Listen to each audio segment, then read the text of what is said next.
Tá Eu bom. acho que a primeira que eu vou começar logo para você é por que que começou a pandemia e a gente passou a dormir mal. Eu, por exemplo, eu sempre tive muito sono, né? Aonde eu batia, eu dormia. Porque um sono sempre muito fácil, um sono muito tranquilo. Nunca fui de ter insônia na vida. E aí, depois que começou a pandemia, nossa rotina mudou toda, eu parei de trabalhar. E do nada eu ia dormir 2 horas da manhã, chegava às 7 horas da manhã, eu já estava acordada. Eu gostava de dormir de tarde, agora eu não durmo mais à tarde, porque se eu durmo à tarde, à noite eu não durmo mais. E no início eu pensei até que fosse por conta das notícias, né? Que muitas vezes de noite, que a gente senta para ver jornal, e eu pensei que fosse por causa das notícias, né? Aquele bombardeio de notícias. Eu falei, eu Uhum. vou parar de ver, porque de repente é isso que tá me tirando sono. Mas não era só isso, né? Porque mesmo eu parando de ver as notícias de noite, meu sono ainda tá bem desregulado. Então, você sabe mais ou menos explicar pra gente o porquê dessa insônia, dessa desorganização do nosso sono por conta da pandemia? Olha, existem dois pontos que chamam atenção em relação à pandemia. Um deles, e aí eu vou dar um exemplo para que as pessoas possam entender um pouco melhor. Como é que a gente dorme num ambiente diferente do nosso? Então, por exemplo, quando você viaja e você vai dormir num ambiente, numa cama que não é sua.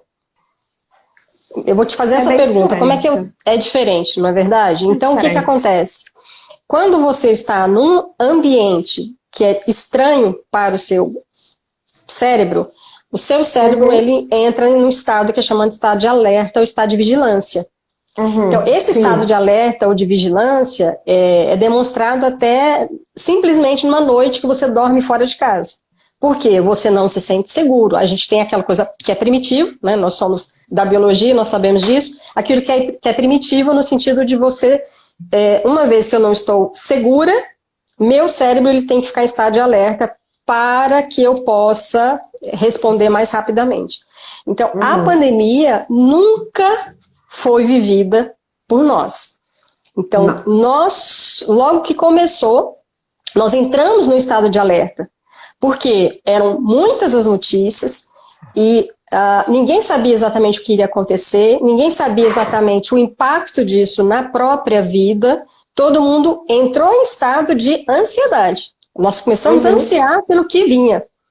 Então, esse anseio pelo que vinha, infelizmente, foi bastante negativo no início, porque a forma como, pelo menos para mim, o primeiro impacto que eu tive da pandemia foi sobre a Itália. Então, vendo aquele número super elevado de mortos, Sim. de médicos decidindo quem iria viver e quem iria morrer, óbvio, né?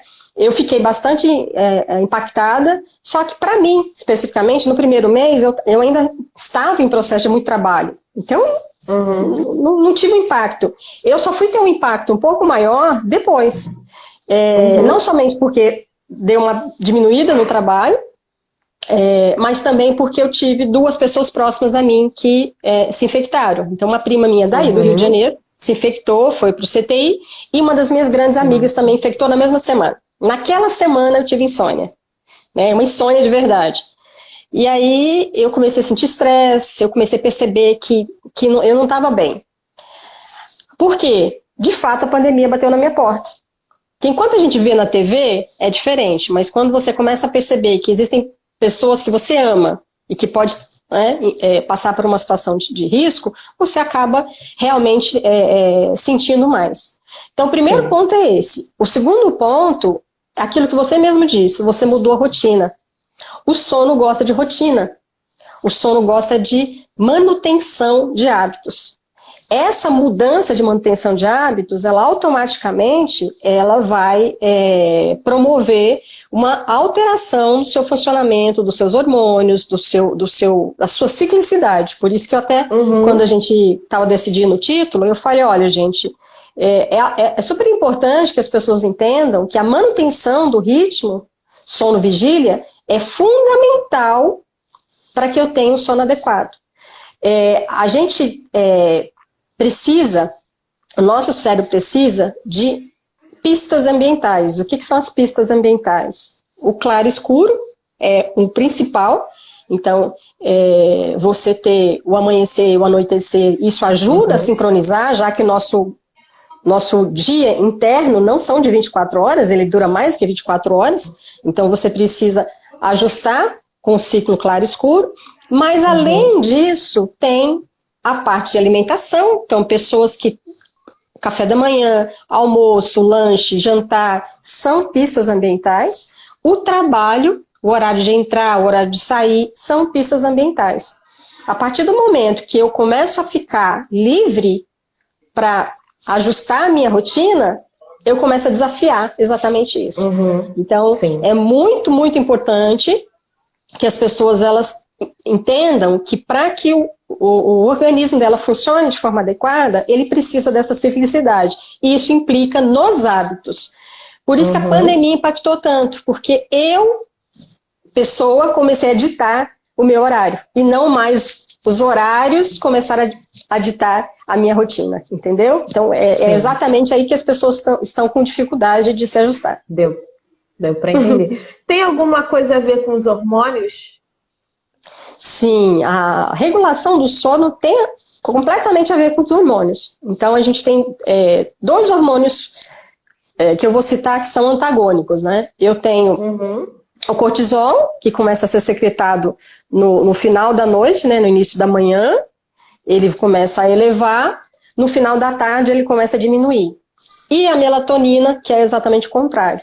Então, quando o cortisol está caindo, a melatonina está subindo, e aí, quando vai amanhecendo, a melatonina vai caindo e o cortisol vai subindo. Então, os 2 são antagônicos, eles são fundamentais para a regulação do ciclo vigília-sono. E a grande questão, né, o que acontece quando a gente fica estressado? A gente tem elevação dos níveis de cortisol. Então, para que o sono seja adequado, eu preciso que os níveis de cortisol diminuam ao entardecer. Mas quando eu estou estressado, ele se mantém mais elevado. Isso dificulta o sono aprofundar, o sono ser mais restaurador. Então, até eu estava comentando esses dias, a psicóloga Regina entrou aí agora mesmo, ela estava numa live e eu até fiz uma questão, coloquei uma questão para ela, porque era a minha percepção do que está acontecendo. Nós passamos daquele momento de estresse agudo, e nós entramos agora no estresse crônico. E justamente no estresse crônico que o cortisol sobe e se mantém mais elevado. Então, se a gente pensar, já era para a gente ter cessado as queixas do sono, mas não é o que está acontecendo. Mas não param. Né? Não param. Então, justamente porque nesse momento, se a gente fizesse uma medida aí, né, uma dosagem da população no geral, eu acredito que a gente encontraria níveis mais elevados de cortisol do que a gente encontraria normalmente numa situação fora de pandemia. Então, isso é fundamental.